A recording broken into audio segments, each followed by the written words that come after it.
โบแก้วปลูกทั่วดาวอินคาเกือบ100 เฮกตาร์มีตลาดรองรับอยู่ต่างประเทศสนับสนุนโดยธนาคารอินโดจีนทั่วดาวอินคาชื่อนี้หลายคนคงบ่คุ้นแต่เป็นพืชเศรษฐกิจที่บริษัทดาวสมัยส่งเสริมประชาชนปลูกมาหลายปีแล้วและทุกวันนี้ยังมีตลาดที่น่าพอใจคอยสร้างเงินให้ทั้งบริษัทและชาวสวนในแต่ละปีท่านนางพรสมัยแก้ววันดีประธานบริษัทดาวสมัยลาวการค้าขาออกขาเข้าจำกัดผู้เดียวให้ฮู้ว่าในเมื่อก่อนบริษัทแม่นได้ตั้งขึ้นอยู่บ้านน้ำห่อใต้เมืองห้วยทรายเนื่องจากว่าสถานที่บ่เอื้ออำนวยความสะดวกจึงได้ยกย้ายมาตั้งอยู่บ้านอุดมเมืองห้วยทรายแขวงโบแก้วบริษัทดาวสมัยลาวได้สร้างตั้งขึ้นในปี 2018 ด้วยทุนจดทะเบียนทั้งหมด 1.5 ตื้อกีบเป็นธุรกิจเกี่ยวกับการเกษตรกิจกรรมดังกล่าวแม้นได้ส่งเสริมให้ประชาชนปลูกพืชเกษตรกรรมเป็นสินค้าเป็นต้นปลูกทั่วดาวอินคาและกล้วยน้ำพันธุ์พื้นเมืองส่วนประชาชนมีเนื้อที่และแรงงานบริษัทแม่นสนองทางด้านแนวพันธุ์วิสาหการและการตลาดโดยมีห้องการเกษตรกรรมและป่าไม้เมืองห้องการอุตสาหกรรมและการค้าประจำเมืองเป็นผู้มีส่วนร่วมในการสุกยุประชาชนปลูกทั่วดาวอินคาอยู่2แขวงคือแขวงโบแก้วมี49บ้านมีเนื้อที่99เฮกตาร์และแขวงหลวงน้ำทามี8บ้านส่วนผลผลิตทั้งหมดแม่นส่งออกต่างประเทศปลูกกล้วยน้ำพันธุ์พื้นเมืองประชาชนปลูกอยู่เมืองห้วยทรายแขวงโบแก้วมีจำนวน30บ้านมีเนื้อที่89เฮกตาร์ผลผลิตกล้วยน้ำแม่นส่งออกตลาดภายในและส่วนหนึ่งแม่นนำมาแปรรูปเป็นผลิตภัณฑ์กล้วยตากปัจจุบันบริษัทดาวสมัยลาวการค้าขาออกขาเข้าจำกัดผู้เดียว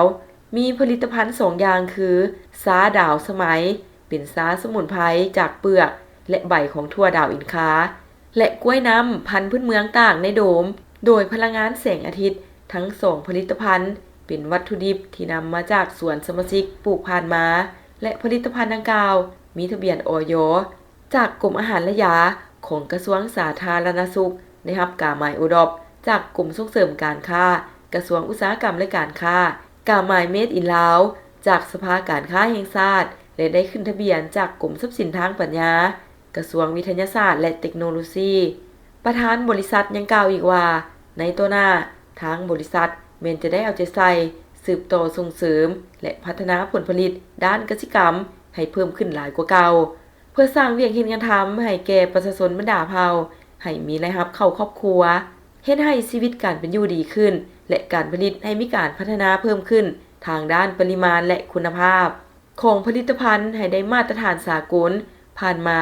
ทางการนำภาครัฐแขวงโบแก้วทุกขั้นแม้นได้เอาใจใส่สุขยุส่งเสริมและมีนโยบายในการยกเว้นภาษีนำเข้าและอำนวยความสะดวกทางด้านเอกสารต่างๆจึงเฮ็ดให้การเคลื่อนไหวธุรกิจของบริษัทเติบโตมาฮอดมื้อนี้ได้ทานฮู้บ่ว่าไดนาเพ่แม่นหยังไดนาเพ่คือเพื่อนเคียงข้างทุกสถานการณ์ช่วยจัดการปัญหาที่บ่คาดคิดเฮ็ดให้จำเป็นต้องใช้เงินแบบเร่งด่วนรวมทั้งช่วยสร้างประสบการณ์ที่ดีให้กับตนเองและคนพิเศษในมื้อที่พิเศษไดนาเพ่แม่นสิทธิพิเศษสำหรับลูกค้าธนาคารอินโดจีนเป็นทางเลือกทางด้านการเงินที่จะช่วยให้ลูกค้าซื้อสินค้าและบริการได้ทันที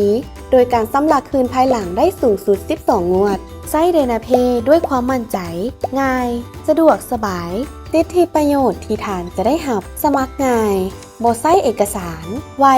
ง่ายสะดวกสบายมีการชำระค่างวดที่ยืดหยุ่นบ่จำกัดสินค้าในการนำใช้ชำระผ่าน QR Code ห้านค้าของธนาคารอินโดจีนซึ่งว่าผู้ที่มีสิทธิ์นำใช้ไดนาเพ่ต้องมีอายุ18ปีขึ้นไป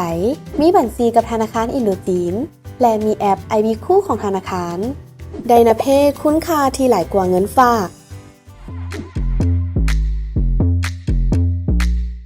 ถ้าบุญหลายมีความจำเป็นต้องได้ซ่อมแปลงรถมูลค่า